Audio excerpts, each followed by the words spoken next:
आज का हमारा टॉपिक है sociology, economics, history, political science और साइकोलॉजी के बीच में डिफरेंस। समाजशास्त्र यह सामाजिक संबंधों का अध्ययन करता है। यह वर्तमान तथा तत्काल बीते हुए समय का अध्ययन करता है। समाजशास्त्र यह केवल आर्थिक गतिविधियों का अध्ययन करता है। ये सिर्फ आर्थिक गतिविधियों का अध्ययन करता है। इतिहास बीते हुए समय का अध्ययन करता है। इसमें ये इतिहास बीते हुए समय का अध्ययन करता है, और लेकिन समाजशास्त्र सिर्फ तत्काल जो भी हुआ है उसके बीते हुए समय का अध्ययन करता है।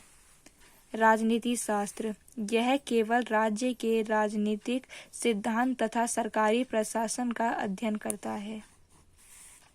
यह व्यक्ति की मनोदशा का अध्ययन करता है, मनोविज्ञान।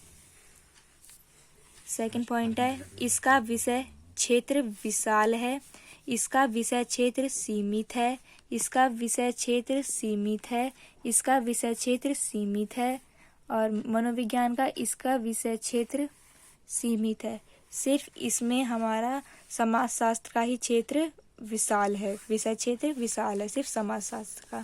थर्ड पॉइंट है, इसके अध्ययन के लिए तुलनात्मक तथा समाजमिति विधि का प्रयोग की जाती है। समाजशास्त्र में हमें समाजमिति विधि का प्रयोग किया जाता है, और इकोनॉमिक्स में इसके अध्ययन के लिए आगमन तथा निगमन विधि प्रयोग की जाती है।